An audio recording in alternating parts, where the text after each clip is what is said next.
If you were to wake up this morning with amnesia, if you didn't remember the past, you would have nothing to draw.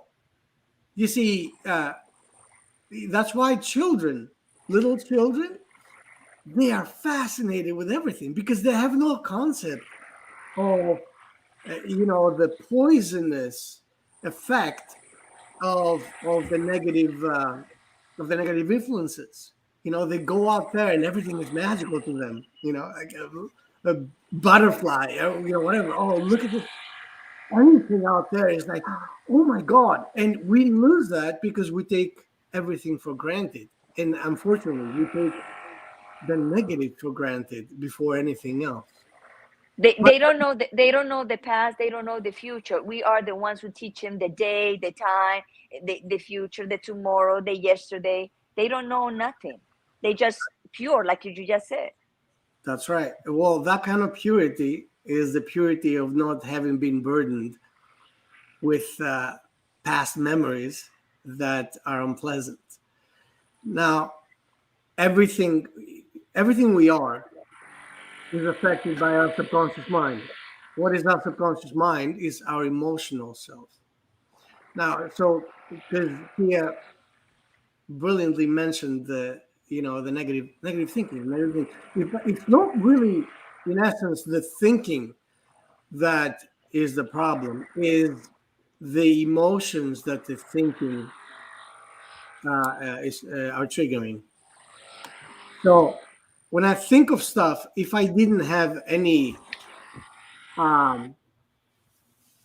didn't have an expectation, if I didn't have any emotional triggering based on the thoughts, then it wouldn't matter. But unfortunately, when I think, we have that connection between the conscious and the subconscious mind that unfortunately, when it comes to negative stuff, it works really well. Why? Because we have been practicing a lot. This society is all about that. It teaches us how bad things happen to a lot of people all the time. So Mhm. expect that, right? So every time you think of something, your subconscious mind that is now trained into believing in all the negative is creating it, is making it. First of all, it creates this fire inside of you, and that fire, instead of firing you up towards molding yourself in a different way, it consumes you. So that's what most of us have been raised to do. Like, I know my mother is a master at that. She will, if I start talking to my mother about something that I'm thinking about creating, she will find a billion reasons why it's not going to work. And it's going to happen in 1 minute. Boom, boom, boom, boom. And why? Why is she so good at that? Because she had a lot of practice. She's been practicing that kind of thinking all her life.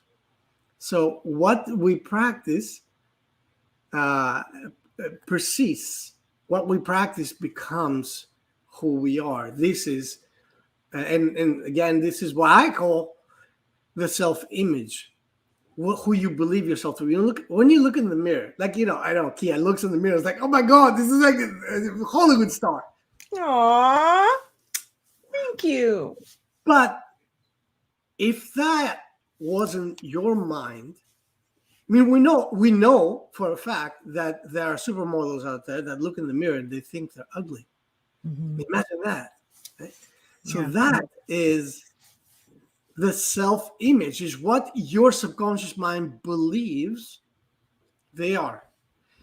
And regardless of what you look like on the outside, your subconscious mind can take that and shape it into the absolute worst idea for yourself.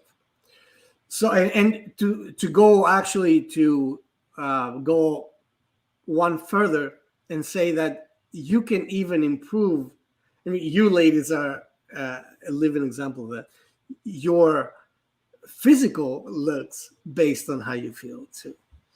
You know what I mean? Because like I've known you both for years, and it looks like your biological clock is going backwards,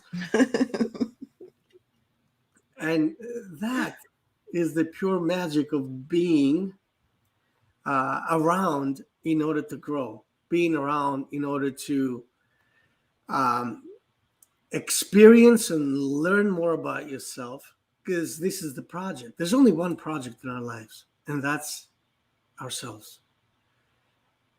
We can take that project, this amazing machine, and then break it apart, and destroy it, or we can enhance it.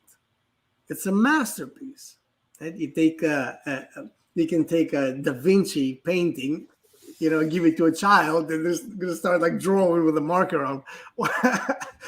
But ultimately, this is about building or breaking.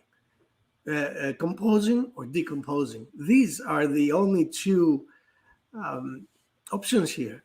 So which one do you choose? You see, as Carlos Castaneda said, it takes the same amount of energy to be happy as it takes to be unhappy.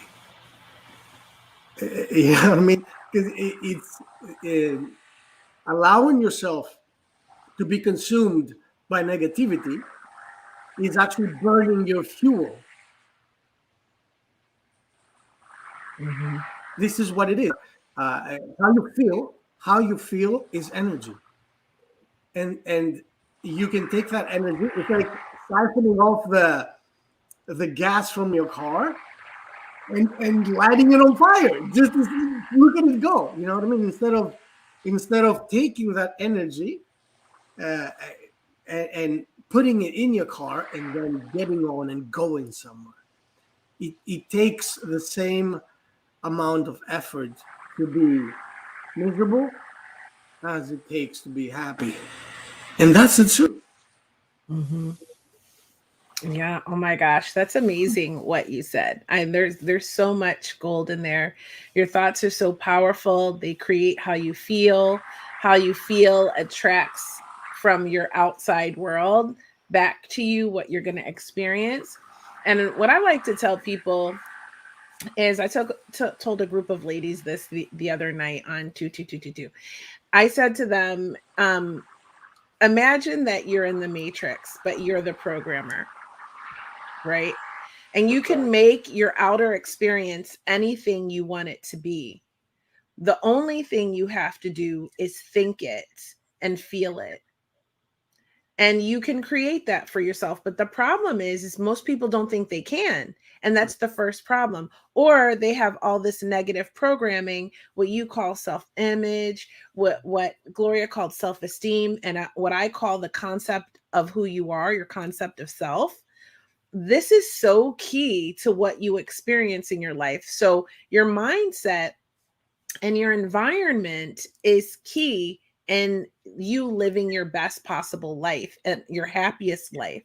And another thing that I'm sort of on a rant about these days is I keep hearing all of this talk about false positives and you can't be happy all the time and all of these things. And yes, I'm not saying that there's not ups and downs in life. And I'm not saying that there's a cycle of emotions that you'll go through.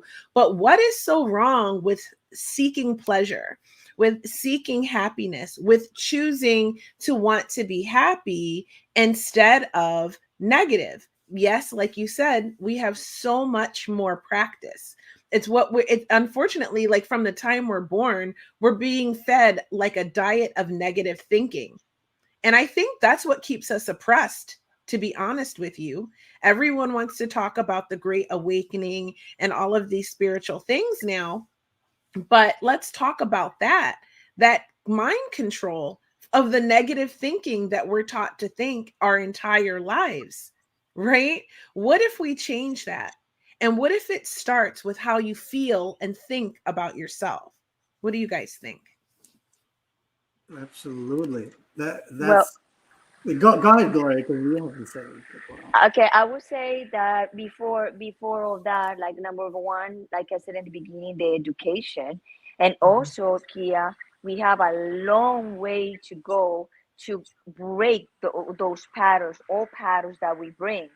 Now, there we are ready, that everybody is ready to do that. We don't know that.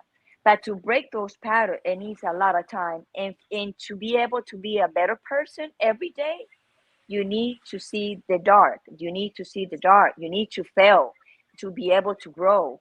You need to go through hard shift for you to grow, to understand. That is the path that we have.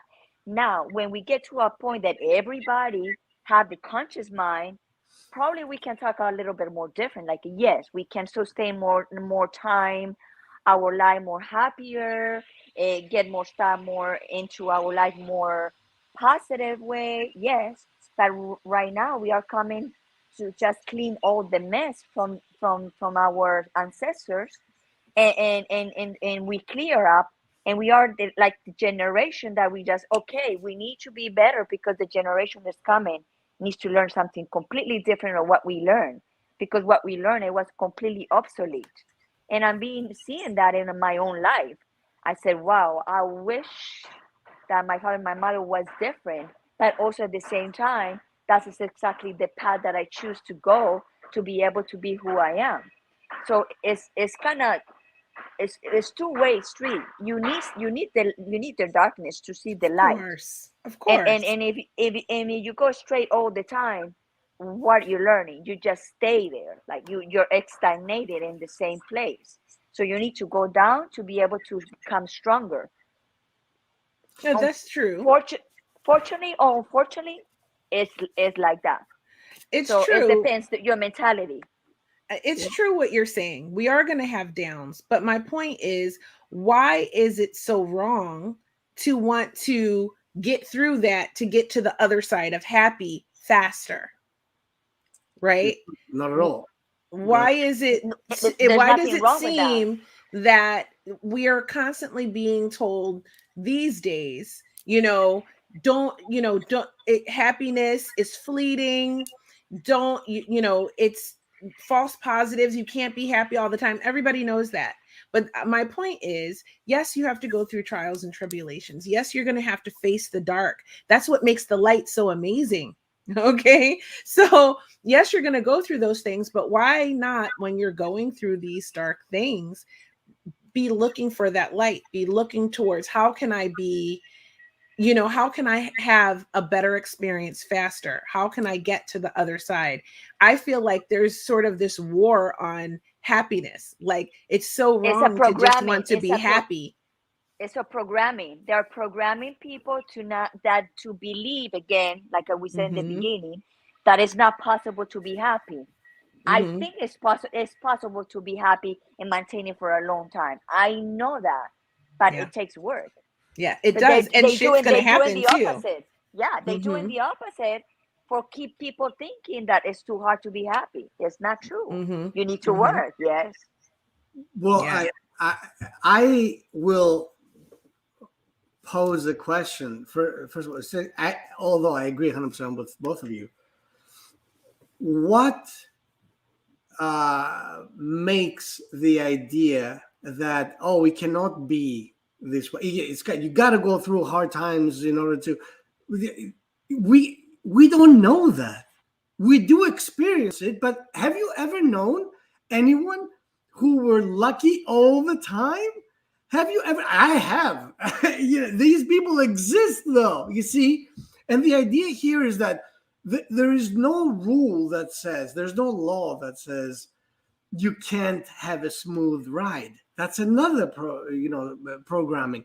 Yes, you can. And as a matter of fact, I tell you what. Why is it that you get up today and you need to go to lunch, and the society says, well, you're gonna eat peanut butter and jelly as opposed to eating at a fancy restaurant, and somehow people virtue signal with that thing. Oh, I don't believe in treating myself, in a fancy way, and they think that this is good, but Mm-hmm.